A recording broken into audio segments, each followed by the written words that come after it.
back to our channel. Before we get started, click that like button, turn on notifications, give all a huge thumbs up. Good morning, friends. My name is Dina Irby, and I'm a mom. I hope you're having a good morning. Courage to Change, August 2nd. My overwhelming desire for control becomes glaringly obvious when I am tempted to control my group.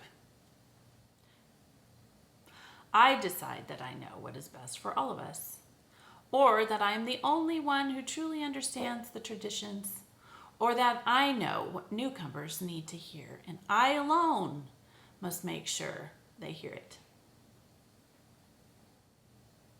I may view this as a finely developed sense of responsibility, but my attitudes and actions still amount to a form of dominance.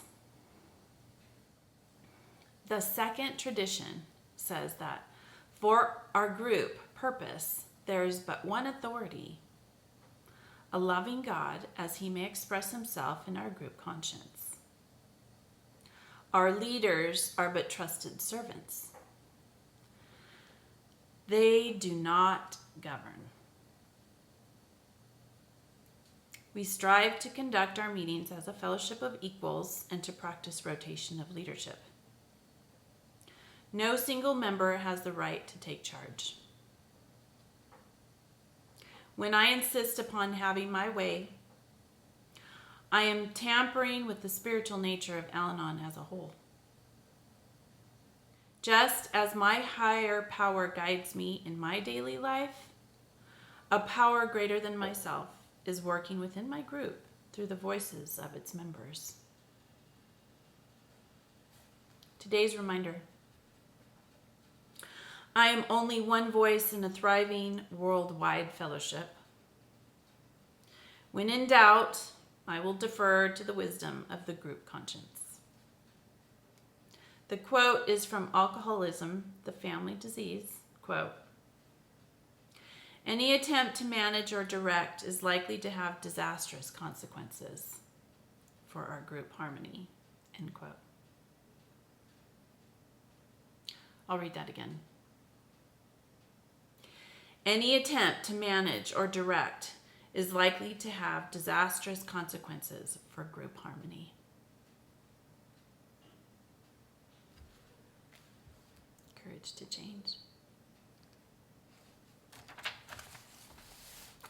Affirmations for the inner child.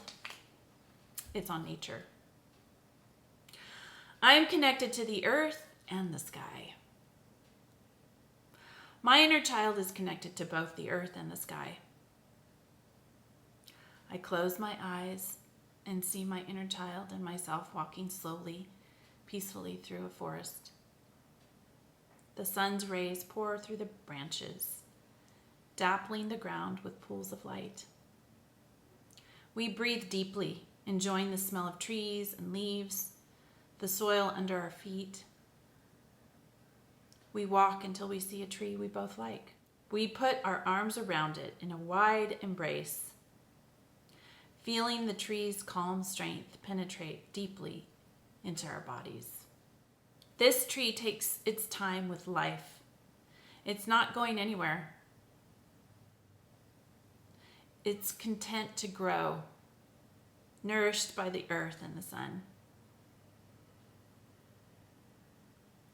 We close our eyes and pretend we are trees.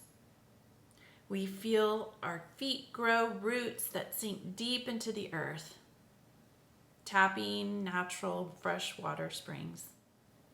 We absorb the water into our bodies, feel it flowing up as our hands and arms become branches, reaching for the sun.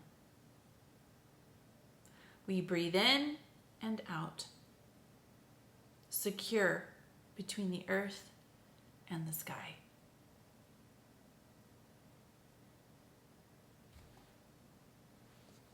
Affirmations for the inner child. I hope this helps you on your healing journey, friends. Follow your bliss and be good humans.